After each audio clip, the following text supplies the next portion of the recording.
let's discuss joints of the body.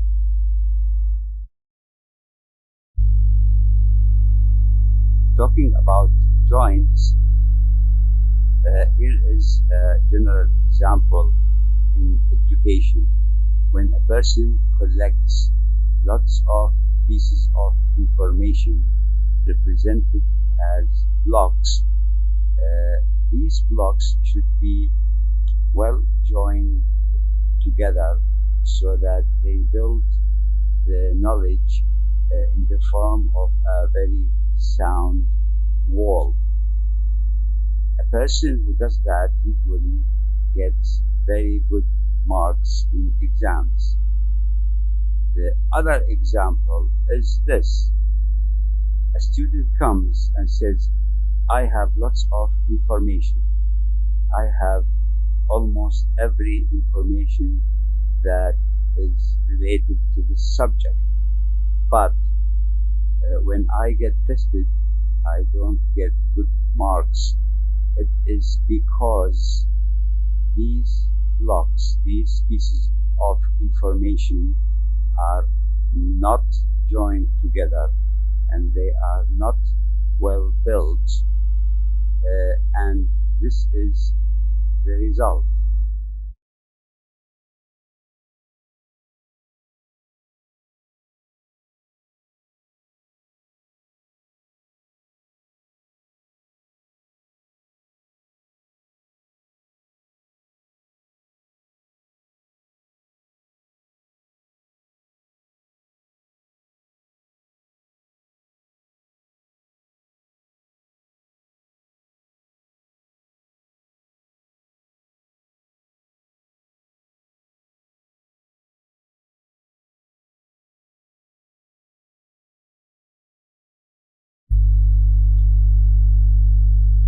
It is a matter of questions and answers.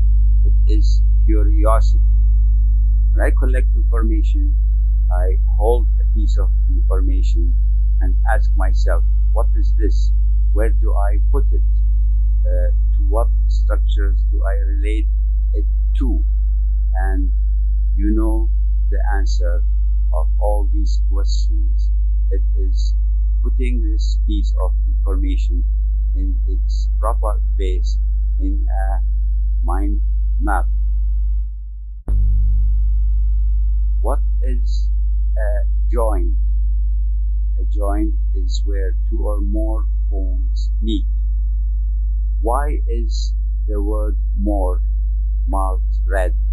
It is because to make sure in the minds of people that a joint in the body is not necessarily between two bones. It can be between more than one. The first step in science is usually putting a classification to make things easier for arrangement of information, for information management. Now, how do I classify joints? A joint is between two or more bones. So I have a bone, question mark, and the bone next. What does this question mark mean and what is it?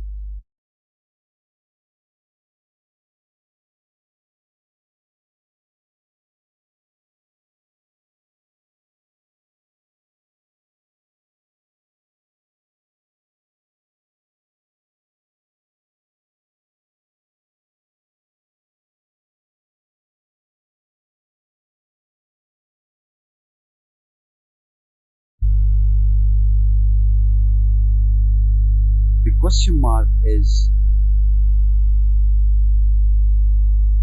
needing an answer. The answer is, what is the material between these two bones?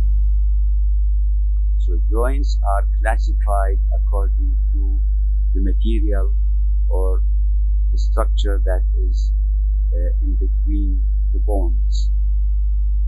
We have synovial joints. the most movable joints, and we have cartilaginous joints. That means the material between the two bones is made of cartilage. And we have fibrous joints. The material between the two bones is made of fibrous tissue. Now, synovial joints are the most important joints in the body because they are the most movable joints. And the arrangement is this. There is a bone covered with hyaline cartilage. Then there is a cavity. Then there is the hyaline cartilage of the other bone. This is the arrangement of the synovial joints. Now, because of the cavity and more details we will be talking about, the synovial joints have wide range of movements. When we discuss cartilaginous joints, the arrangement is this. It is bone, hyaline cartilage, and a bone. The hyaline cartilage connects the two bones together, and an example is the rib, costal cartilage, sternum. This is something you know when we study the axial skeleton. Now, the fibrous joints arrangement is this: bone, fibrous tissue, and a bone. And there is very little movement or hardly any movement between these two bones, and this is something you know when you study sutures of the skull.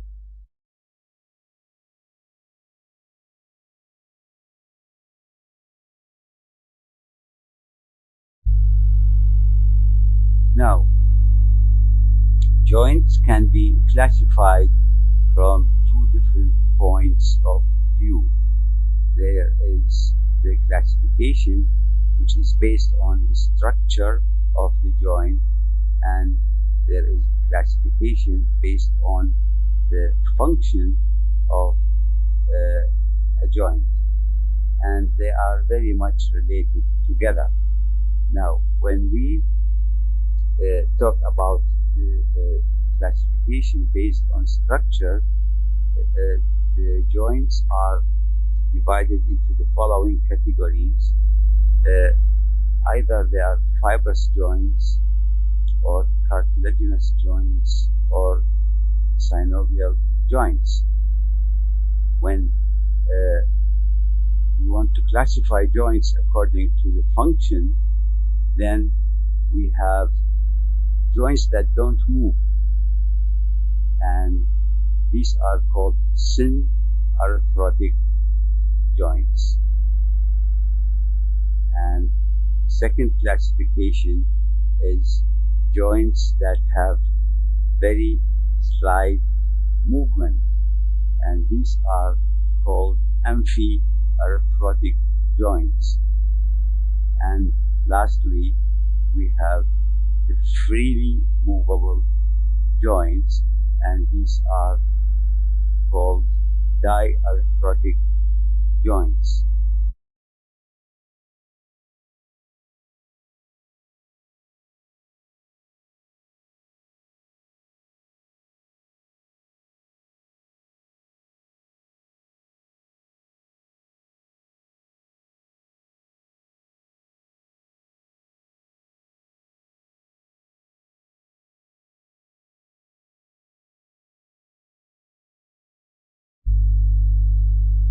There are 6 types of synovial joints, and we are going to concentrate our study on synovial joints because these are the most movable ones. Although this slide is a bit crowded, it is talking about the types of synovial joints, and the best way to learn these types is watching the YouTube film on your e-learning.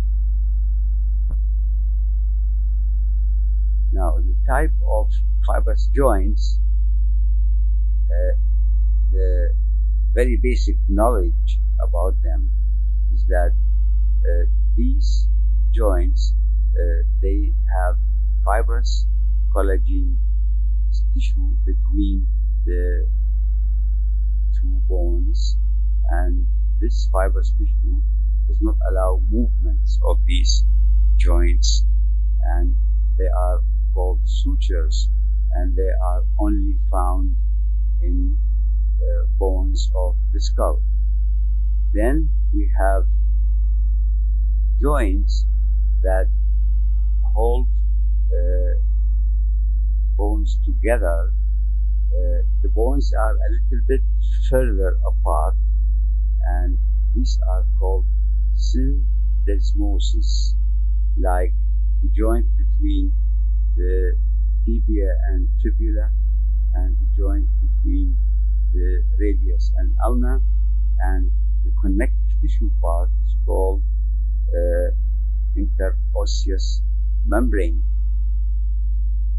And then when you look at the blue colored information, it says gomphosis.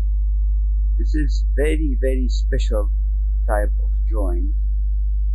It joins the tooth into its socket, and this is the only place where you find gomphosis type of joint. This is an image of a suture between skull bones, and this is something we have discussed a short time ago. Cartilaginous joints, they are having little movement, and they are placed in organs that need little movements, and they are called Amphirethrotic Joints. And there is this type, Syn Chondrosis. Chondro means cartilage, and in this type of joint, the bones are united by hyaline cartilage. The example we had is the epiphyseal plate of long bone. It is a cartilage that is lying between the epiphysis and the metaphysis, and it is also present between a true rib, a bony rib, then costal cartilage, then sternum. Then we have the symphyses. The symphyses are joints present in the midline of the body, and the joints that we have in the midline are the intervertebral discs, which we have discussed and said that there is a fibrocartilage ring and a nucleus of jelly material, and these are united by fibrocartilage, and this is something we had an idea about short time ago.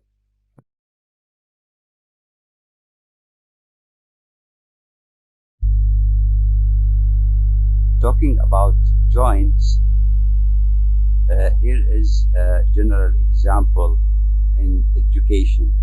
When a person collects lots of pieces of information represented as blocks, these blocks should be well joined together so that they build the knowledge in the form of a very sound wall. A person who does that usually gets very good marks in exams. The other example is this. A student comes and says, I have lots of information.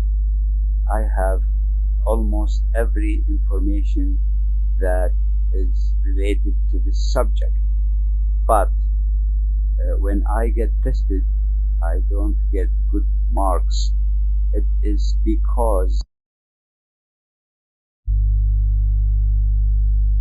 I'm sure that you can comment on this image. This is an end of a long bone. It is called the epiphysis, and then we have a cartilage that is called epiphyseal plate. This is going to add length to a bone, and then we have the metastasis of the shaft of long bone. This is a primary cartilaginous joint. Now, I'm sure you know what is this view, and when we talk about joints, here is a rib, and here is hyaline cartilage, costal cartilage, and here is sternum. So it's a cartilage connecting the two bones, and this is a primary cartilaginous joint. This is a self-explanatory figure, but it is for you to decide what type of joint this is.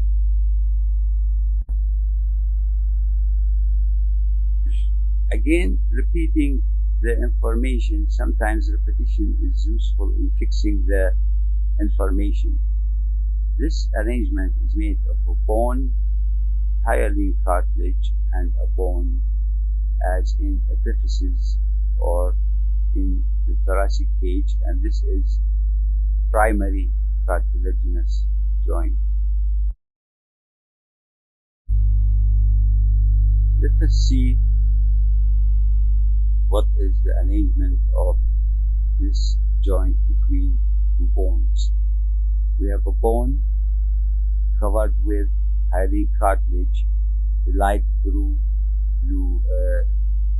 area, and then another bone on the other side, also covered with its hyaline cartilage, and in between the two hyaline cartilages there is a disc of fibro cartilage, and this arrangement makes this joint secondary cartilaginous joint.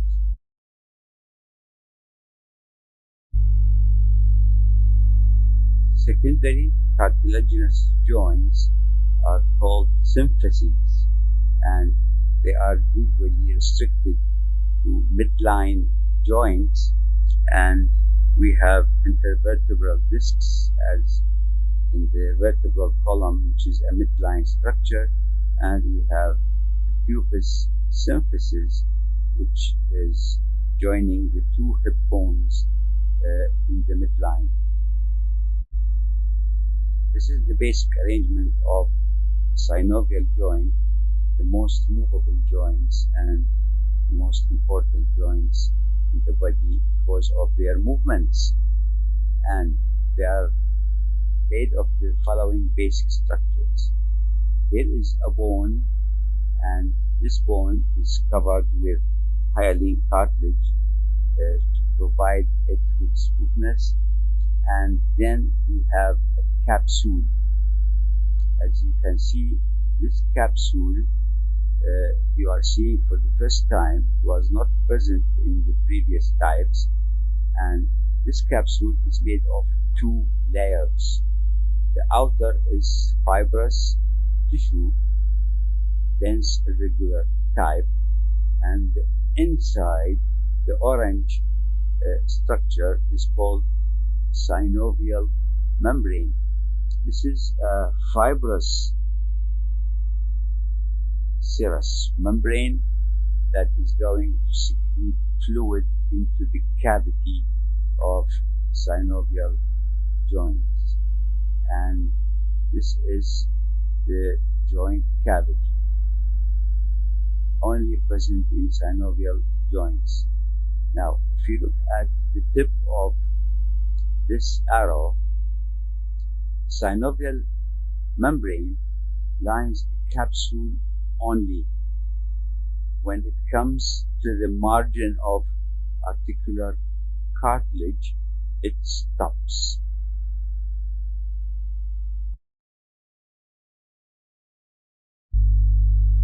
Now, structure of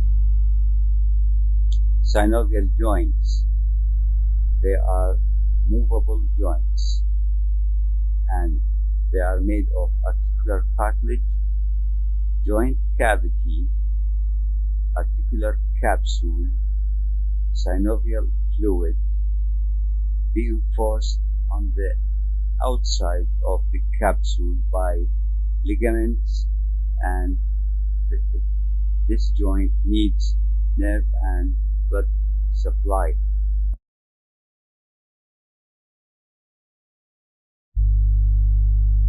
This is a synovial joint because it contains a cavity filled with synovial fluid. Just to reinforce the idea of that synovial joints have cavity, and this cavity is filled with synovial. Now, talking about synovial membrane and synovial fluid, the main function of which is providing smoothness and no friction between bones. The question is,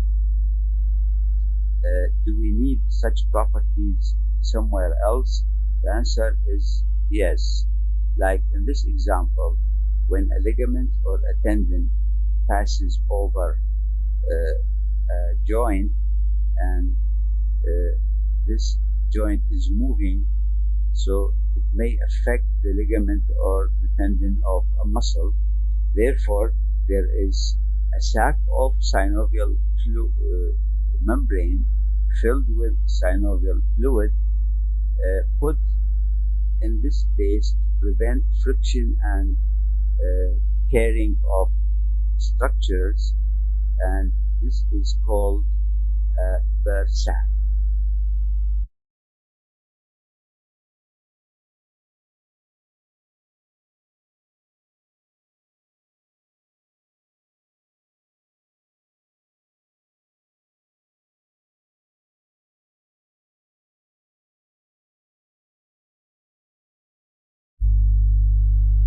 Now the question is, are all synovial joints the same, and on what basis they are different? Now, synovial joints, they are based on the shape of the bone ends. Now, here is a plain joint. That means the surfaces of the bones sharing the joint are flat, and therefore they provide gliding movement. You can move them anterior, posterior, lateral, medial, and you can rotate, and these are called gliding movement, and there is no specific axis for these joints, and the example is the joints between carpal bones. Now the hinge synovial joint is uniaxial movement. It allows movement around one axis, and in this image you can see that you can move forward and backward, but you cannot rotate. And the best example is the hinge of a door. You can open the door and close the door, but you cannot pull the door up or push it down. And the best example of a hinge joint is the elbow joint, where you can flex the arm or extend the arm.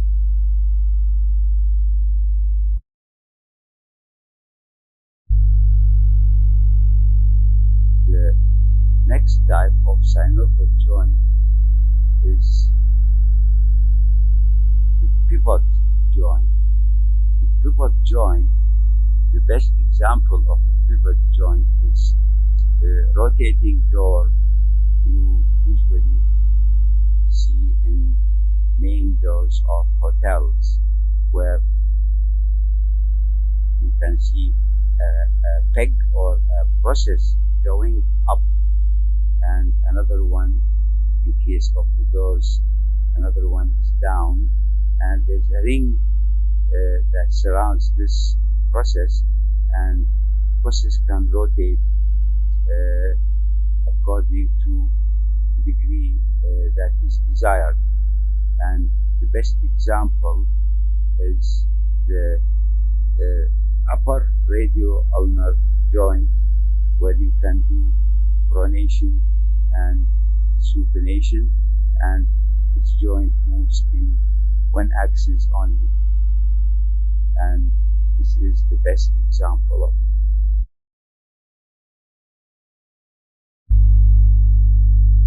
The other type of synovial joints is the condyloid joint, and this is arranged in the following way.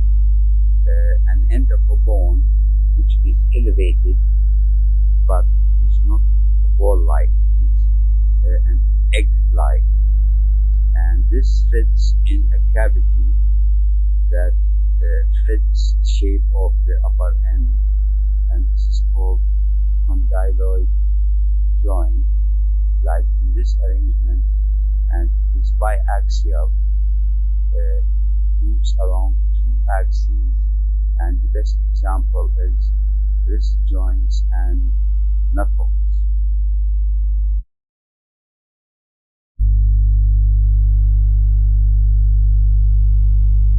Other type of synovial joints is the saddle joint. Saddle is that is fitted on the back of a horse, and it has two curves, and the rider of the horse should move from the left of the horse to the right, and also anterior to posterior, and this is a biaxial joint, and is joints of the thumb only. This is the only place you find saddle-shaped synovial joints.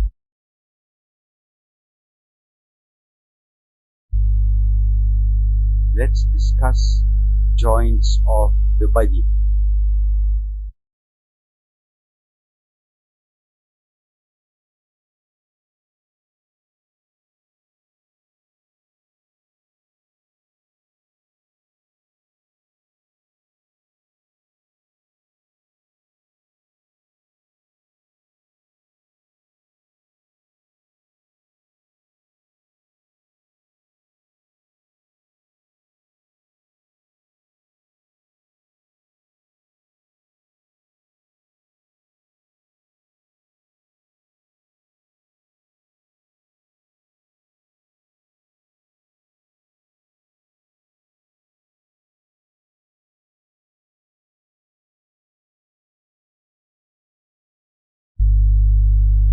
The shoulder joint is having very free kind of movements because the ball is large and the socket is small. Now we will be discussing the shoulder joint in another presentation. Joint movements are important part of our knowledge of joints, and you have a YouTube film that describes the joints movements in a very nice way. Here are a group of slides demonstrating joints movements. For example, if you move your lower limb away from the midline, it is abduction, ABD. But when you return to the standard anatomical position. That means you decrease the angle between the position of the leg and the standard anatomical position. This is adduction, ADD.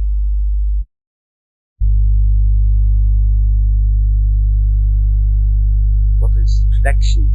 Flexion is when you decrease the angle between the two bones, and when you increase it or straightens the arm or the leg, this is extension.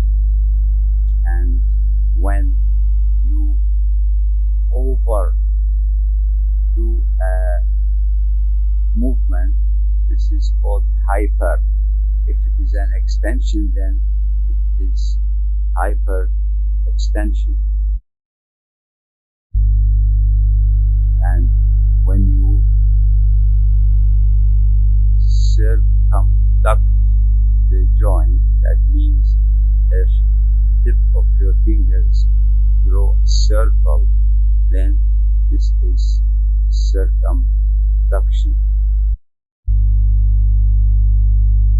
When the palm of the hand is facing backwards and you turn it and make face forward, this is called supination. In the next few slides, they are self-explanatory. For example, this is dorsiflexion of the foot, and this is plantar flexion of the foot. I'm sure that you can comment on this image. This is an end of a long bone. It is called the epiphysis, and then we have a cartilage that is called epiphyseal blade. This is a synovial joint because it contains movement, and this is opposition. When you make a tip of a finger touches the thumb, this is called opposition. Abduction is away from the trunk, and adduction is back to the side of the trunk. And you know what is this movement. Look at the arrows, and it is saying to you this is circumduction. When the axis of the limb moves to the posterior side, this is medial rotation. When it moves to the outside, this is called lateral rotation. This is something you know by now, and this is the pronation and supination. This is flexion and extension. Thank you. We have studied already types of joints, and the most important type of joints is the synovial joints, because they are most movable joints. We are going to address the shoulder joint, the hip joint, and the knee joint, because these are the joints that people come and complain about. To start with, the shoulder joints. In fact, this joint is made of two parts. The part which is the movable part is the joint between head of the humerus and glenoid cavity of the scapula, and is called Glenohumeral Joint. The other joint, which is just superior to it, is the acromioclavicular joint, and this is between the acromion process of the scapula and the lateral end of clavicle. Here is a part of the mind map concerning the shoulder joint, Which part? It is the glenohumeral part. And when we see the item of movements, as you can read, the glenohumeral joint does lots of movements. It is the most freely mobile joint. It can do all movements that a joint can do, and you have seen the film about joint movements. And what type of joint is it? It is a ball and socket. Now, can we comment on this sentence? The ball is large and the socket is small. This fact is the reason why the glenohumeral joint is the most freely movable joint. Now, there is a very important fact about joints, is that the factor of stability.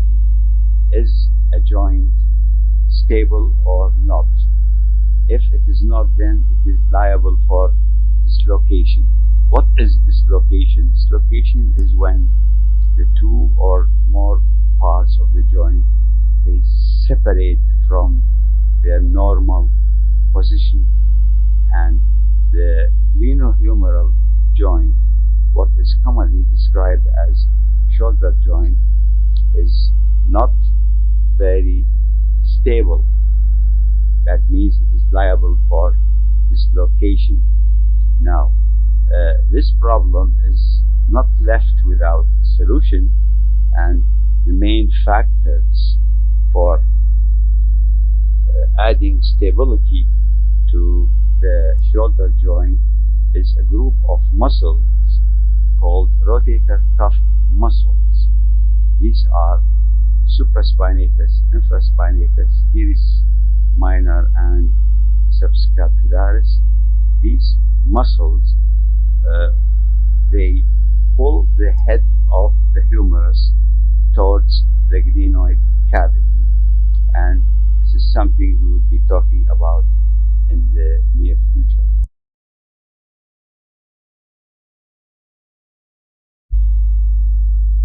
Let's have a quick look at what the shoulder joint is made of.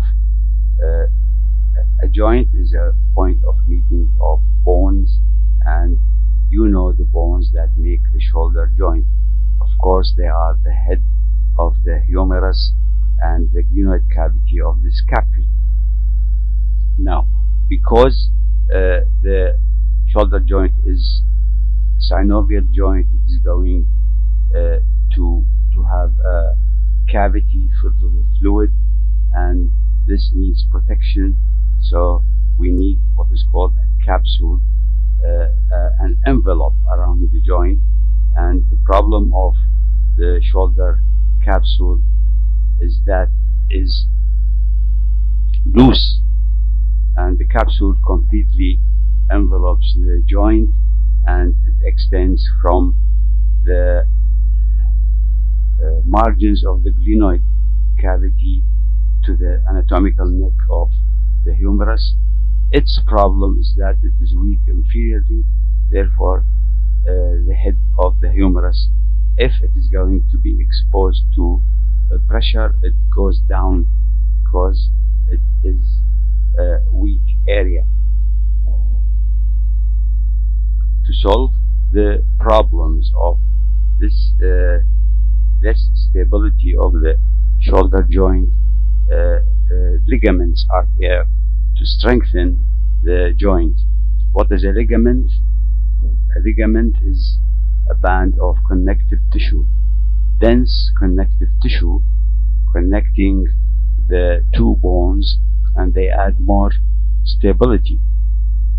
The ligaments here in the shoulder joint are several, and the first is the Coraco humeral ligament, and as its name indicates, it's between the coracoid process of the scapula and the upper end of the humerus, and you can see the details of this ligament.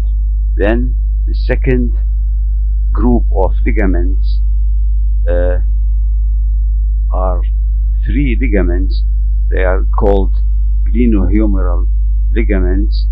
They are thickening of the capsule and not separate ligaments, and they are present only on the anterior part of the capsule. Therefore, the anterior part is stronger than the posterior part of the capsule, and you can see the details here. Now we have transverse humeral ligament. This ligament is not related to the shoulder joint. It is between greater and lesser tubercles of the upper end of the humerus. Then we have a very important addition to the structure to make the shoulder joint more stable, and that is the glenoid labrum. It is a rim around the glenoid cavity made of fibrocartilage to make the glenoid cavity slightly larger and slightly deeper, and these will help stability. Then we have a few sacs of synovial membrane filled with synovial fluid. They function as decrease of friction between the joint and tendons and muscles around the joint, so that they do not wear down.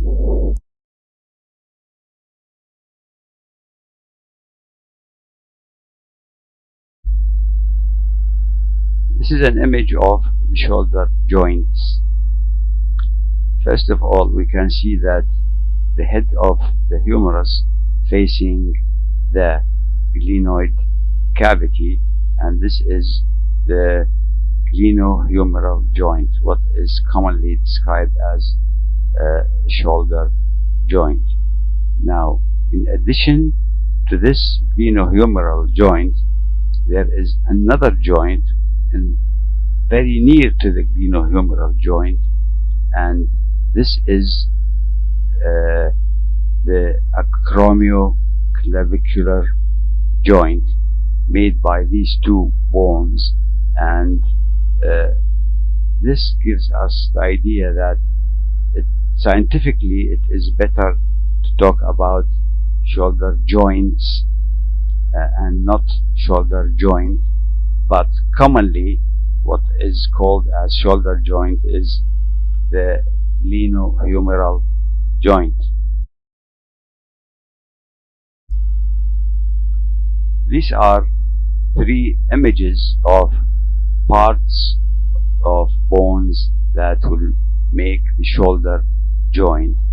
Now, you know the parts of the scapula, so please review them, and you know the parts of the upper end of the humerus, and this is a chance for you to review your knowledge. This is an image facing the glenoid cavity, and the glenoid labrum, which has been added to the edges of the glenoid cavity, is indicated by these arrows, and this is an important factor in making the glenoid cavity slightly larger and slightly deeper. This is made of fibrocartilage. This is an X-ray of the shoulder joint, and probably this is the first time I present to you an X-ray. This is what we see when a problem exist in a patient of like pain in the shoulder joint, and this is a quite normal shoulder joint. You can see the humeral head facing the glenoid cavity. This is an anterior view of the shoulder joint, where we can see that it is enveloped by a capsule, and then there is an important ligament called the Coraco acromial ligament. It is extending from the coracoid process to the acromion process, and this ligament is a strong ligament, and it stands in the way if the shoulder joint is going to dislocate superiorly. So this ligament is going to stand in the way and help more stability to the joint. This is an anterior view of shoulder joint showing the capsule. The capsule of the shoulder joint has thickening in the wall, and they are ligaments. They are not separate from the capsule, they are part of the capsule. Now, the green one is called the Coraco humeral ligament. It extends from the coracoid process to the tip of the greater tubercle of the humerus. And then we have the blue one, is the superior one of the glenohumeral ligaments. The yellow one is the middle, and the inferior one is the pink one. And remember, the inferior part of the capsule is a weak area in the capsule, and it is not supported by a ligament.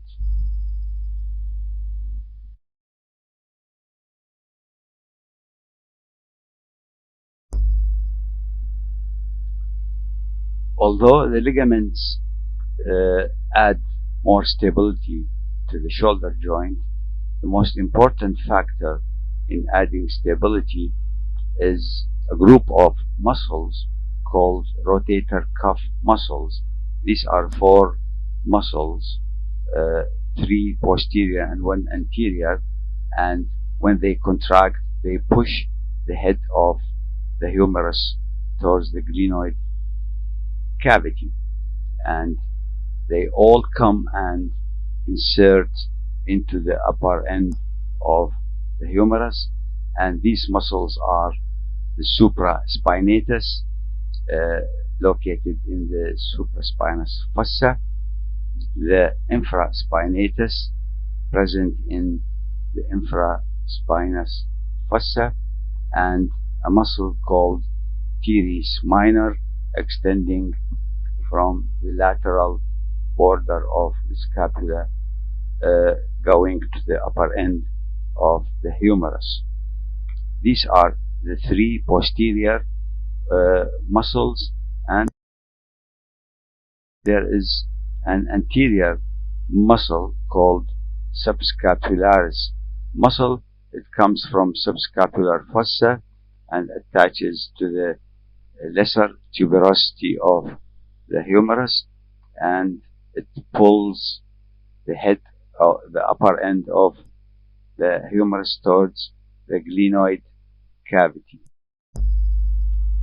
This is an anterior view of the shoulder joint, and I will leave it for you to exercise your knowledge. Now it's time, after seeing all these demonstrations and images and the mind map, it's about time to sit down and write your notes of what you have learned.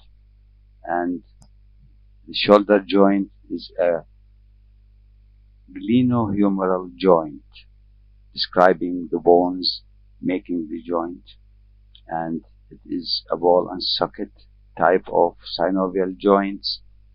It is between the scapula and the humerus and connecting the upper limb to the trunk, and it is the most mobile joint, and this freely mobile joint is on the expense of the stability of this joint.